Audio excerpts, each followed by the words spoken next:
Friday's tragic shootings in La Loche, Saskatchewan, have left 4 people dead and a community in shock. One of the victims, Diane Janvier, was a 21-year-old educational assistant at the La Loche Community School. Joining us now on the line from Saskatoon is Marie's aunt, Diane Janvier, and thank you so much for joining us. How are you? I'm okay right now. Well, certainly our thoughts and prayers go to you and your family. Such a terrible time. Tell me a little bit about how you learned that this was all happening or had happened. My youngest son had called me when I was at work and asked me if I knew anything about a shooting back home, and I hadn't, so I told him I didn't, just for him to phone Grandma's house and see what's going on. That was my first hearing of it, and not long after, a cousin of mine called me and told me that there was a shooting at the school, and she hadn't told me about Marie yet at that point. That was another half an hour later before I found out about Marie. You must have been just in a state of disbelief that anything like that could happen there. It was very shocking. It felt like a dream. It really felt like a really bad dream, just that it was going to be over in a minute.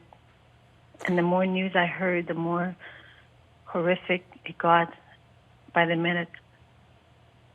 How are you and your family coping through this right now?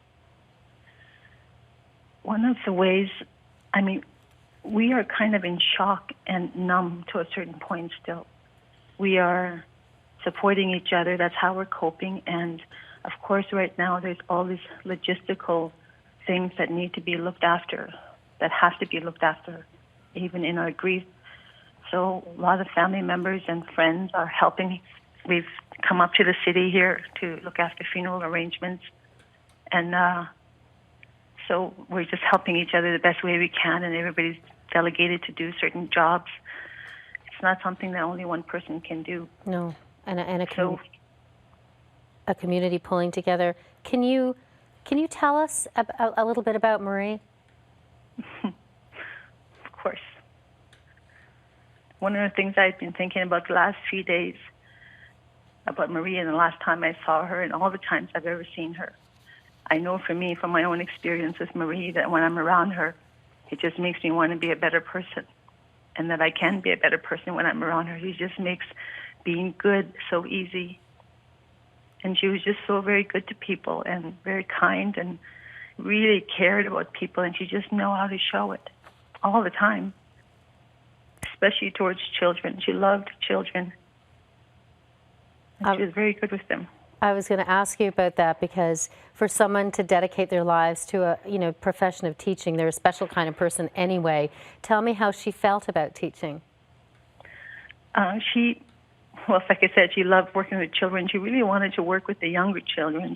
She ended up getting a job working with the older children. That was a bit of a challenge for her in the beginning, because those older children are the same age as her, because she got a job at the high school, or pretty close to her age.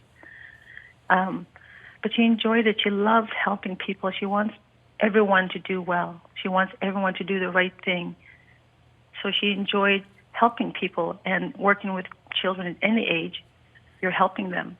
So she tried her best. She really, really cared about doing a really good job. It was very important to her. People were in shock right across this country learning about a school shooting in your community. How do you feel about, a number of leaders, that had come together. We spoke with Ralph Goodale earlier, coming together to try to put the focus on this community, to try to prevent something like this from happening in the community and put the spotlight on all of the different ways the community needs help. How do you feel about that going forward? I think that's very important, and that's necessary. It's not certainly something that we can get through by ourselves in the community. So people in La Loche, our families and friends, we're going to need all the help we can get to get through this. This is just the beginning stages of this. The hard times are going to come after the funeral, when everybody goes away, when people have gone home, media has gone home, and politicians have gone home. That's when people are going to be dealing with this in the hardest way. And we're going to need a lot of help when that happens. The grief, this is just the beginning. And I'm very concerned about my sister. in the next several weeks. I don't live near her, so I'm very concerned. I want to be close to her through this, and I'm trying to figure out a way how I can make that happen. Well, you've certainly been very strong and shown a lot of courage to be able to be there for your community and for your family. Again, Diane, our deepest thoughts and condolences to you. Thank you, and do take care. Thank you. Diane makes such a good point there, and you know, so many good points to keep the spotlight, to keep the focus beyond, you know, all of the tragedy a month from now, 2 months from now, and you know, as journalists, we can certainly help to do that.